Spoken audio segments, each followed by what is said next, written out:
మొట్టమొదటిసారిగా చూస్తే ఈ సభ రాజకీయ సభ కాదు, అంతకంటే సినిమా సభ కూడా కాదు, విజయోత్సవ సభ కాదు. మా మిత్రుడు పవన్ కళ్యాణ్ గారు, బాలకృష్ణ గారు సక్సెస్ పిక్చర్స్ ఈవెంట్ కాదు. స్వచ్ఛందంగా డోనర్స్ డబ్బులు ఇచ్చి ఈ షోకి వచ్చారంటే మీ అందరికీ మనస్ఫూర్తిగా ఎన్టీఆర్ మెమోరియల్ ట్రస్ట్ తరపున అభినందనలు, ధన్యవాదాలు.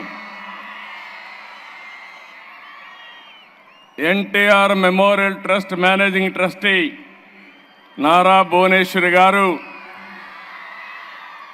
ఈ ఈవెంట్ చూసిన తర్వాత నాకు నమ్మకం పెరిగింది.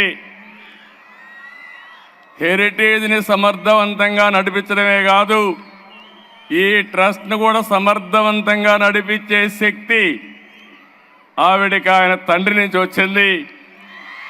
ఎన్టీఆర్ ఎంత మొండి ఘటమో భువనేశ్వర్ కూడా అంతే మొండి ఘటం అని చెప్పి కూడా నేను మీకు తెలియజేస్తున్నాను.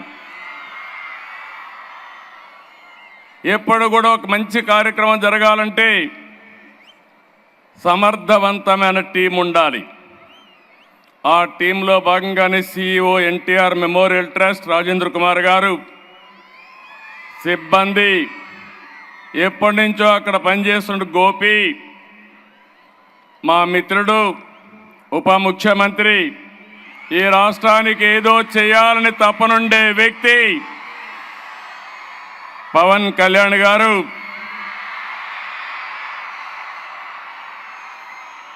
గౌరవనీయులు నటనలోనే కాదు సేవా కార్యక్రమాల్లో కూడా తండ్రిని మించిన బిడ్డ పద్మ విభూషణ్ నందమూరి బాలకృష్ణ గారు.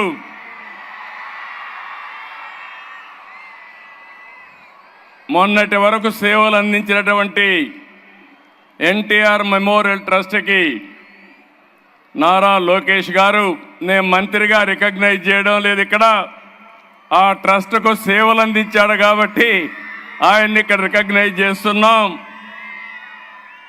ఈరోజు ఈ ట్రస్ట్లో మేనేజింగ్ ట్రస్టీ భువనేశ్వర్ గారు అయితే ట్రస్టీ మెంబర్గా పనిచేస్తున్నటువంటి బ్రహ్మణి గారు, ఇప్పుడే దేవాంశం చూస్తున్నా, వాడందరినీ అప్పుడే కంట్రోల్ చేస్తున్నాడు, నాకు కూడా 5 నిమిషాలే టైం ఇచ్చాడు.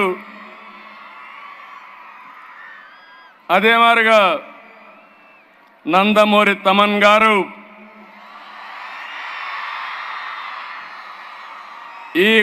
ఈ కార్యక్రమానికి విచ్చేసినటువంటి మా కుటుంబ సభ్యులందరికీ, ఎన్టీఆర్ ట్రస్ట్ ఎంప్లాయీస్ అందరికీ, అదే మాదిరిగా స్టూడెంట్స్ని చూస్తున్నా ఎంతో ఉత్సాహంగా వచ్చారు,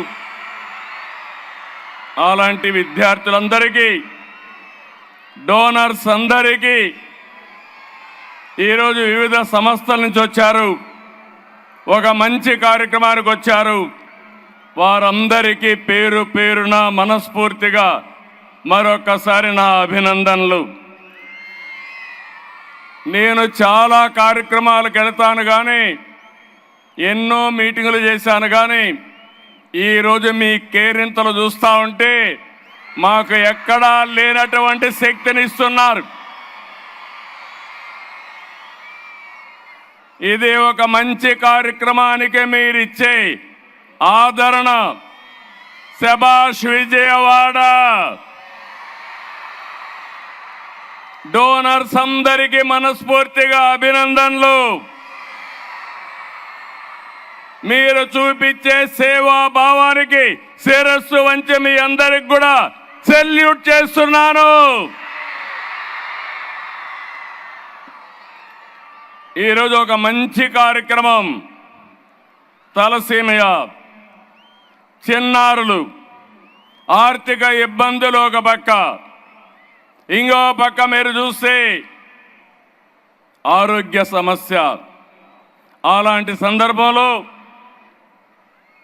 ఒక మంచి కార్యక్రమానికి శ్రీకారం చుట్టినటువంటి మెమోరియల్ ట్రస్ట్ని మనస్ఫూర్తిగా అభినందిస్తున్నాను. ఏదో చెప్పడం కాదు, 200 మందికి సేవలు అందించి కాదు ఇంకా పెద్ద ఎత్తున చేయాలని ముందుకొచ్చిన మనసుండే వ్యక్తి భువనేశ్వరి గారని చెప్పి కూడా నేను మీకు తెలియజేస్తున్నా. అందుకే ఎన్టీఆర్ మెమోరియల్ ట్రస్ట్ని ఇంకో పక్కన అక్కడ పనిచేసే సిబ్బందికి గట్టిగా చప్పట్లు కొట్టి మీరందరూ కూడా అభినందించాలి, ఆశీర్వదించాలి. ఇందులో నా పాత్ర ఏమీ లేదు, నేను ఎవ్వరికీ చెప్పలేదు. మా నాయకులకి మా కార్యకర్తలకు కూడా ఒక్క మాట కూడా చెప్పలేదు. కానీ ఈరోజు మీటింగ్ చూస్తే మేమెవరు ఆర్గనైజ్ చేయనంతగా బ్రహ్మాండంగా చేశారంటే ఒక మంచి సంకల్పానికి ఎప్పుడూ ప్రజల సహకారం ఉంటుందనడానికి ఇది ఒక ఉదాహరణ అని చెప్పి కూడా నేను మీకు తెలియజేస్తున్నా. మీరందరూ చూస్తే ఎన్టీఆర్ అంటే తెలుగు జాతి పౌరుషం,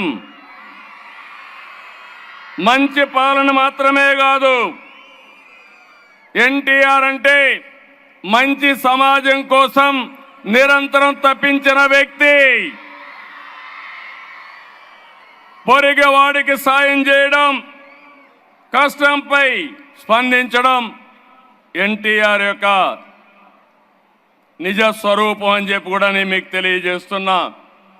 ఈరోజు ఒక ఆనందంగా ఉంది.